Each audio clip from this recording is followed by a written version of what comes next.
Jocko, I coach high school football. What should I do with the star athlete who segregates himself and won't participate in hard drills, or won't participate hard in drills? Yeah.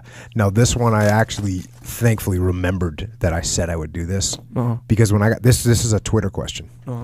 And I responded to this Twitter question in one word. So, he says, I got this guy, star athlete, he won't participate in drills. What should I do with him? I responded in one word: bench. I saw that, by the way. So of course, then people start saying, well, it's, and I was like, yeah, I know. We're on Twitter, right? We're on Twitter.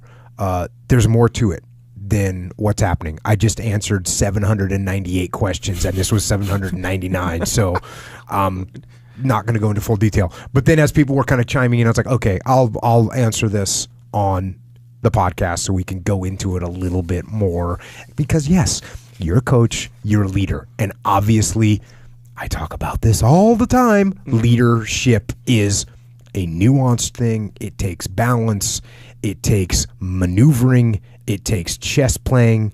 It takes mental jiu-jitsu. It takes all those things, right? So the obvious answer of just like bench, right. That's my meathead answer. And fundamentally, we'll get to it.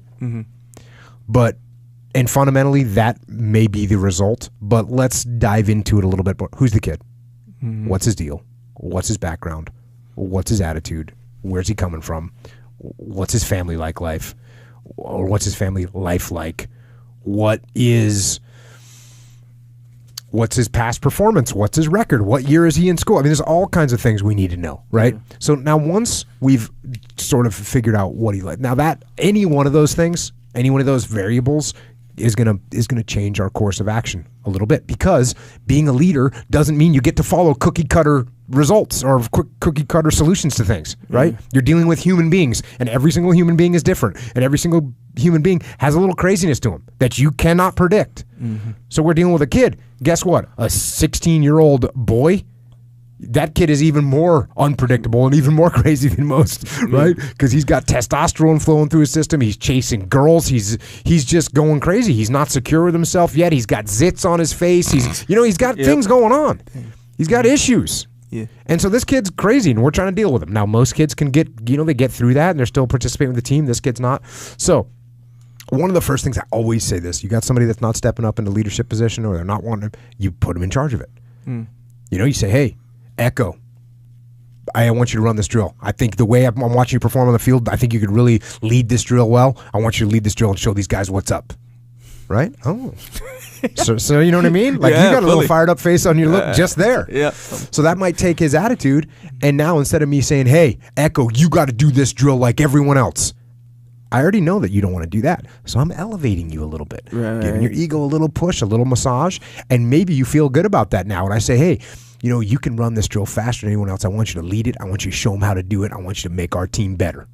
Boom. All of a sudden, you're getting a little fired up. So that's one solution type, right? I'm just giving kind of a broad solution types. Another solution type is, and this is real easy, is when you're talking to someone that you want to improve their performance, you don't go to them and say, hey, you need to get better, because you're just, right now, you're letting the whole team down. Right. And you're just, you think you're all good. You think you're so good that you don't need to coach, you don't need to run drills with the team. You need to run drills with the team. Now your attitude is, what are you talking about? So instead of saying that, I'm going to ego you up a little bit and say, hey, man, I'm going to talk to you. I got to talk to you because I see so much potential with you, with your game. I see your athletic ability, and I see the way that the other guys on the team look at you. You might not sense it. They look up to you. You're a leader, whether you want to be a leader or not. And the potential that you have as an athlete is not going to come to fruition unless you at least get some of your potential as a leader in line. So the reason I want you to run these drills isn't to make you better. I already know you're good. I already know you're good at the drills. The reason I want you to run these drills is because I want you to be even better. I want you to reach your potential. And by the way, you helping run these drills is going to make the team better. And the better the team does, the better you're going to do. The more scouts we're going to hear looking at you. So there's that. And obviously I'm going to explain to him why the drills are important for him and for the team and for him and the team together for everyone to reach their potential. So those are good too. And I guess overall, broadly, what I'd be doing this whole time is talking to the person, talking to the individual, trying to figure out what his reasons were for not wanting to participate in the drills. And then countering those reasons with logical answers. And, saying, hey, here's why it's important, and explaining it to him. And then eventually you're going to get to a point where my coaching, my explaining, my maneuvering, my mental jiu-jitsu, none of it's worked. And he's still telling me, I'm not running the drills. I don't need to. Cool. Bench.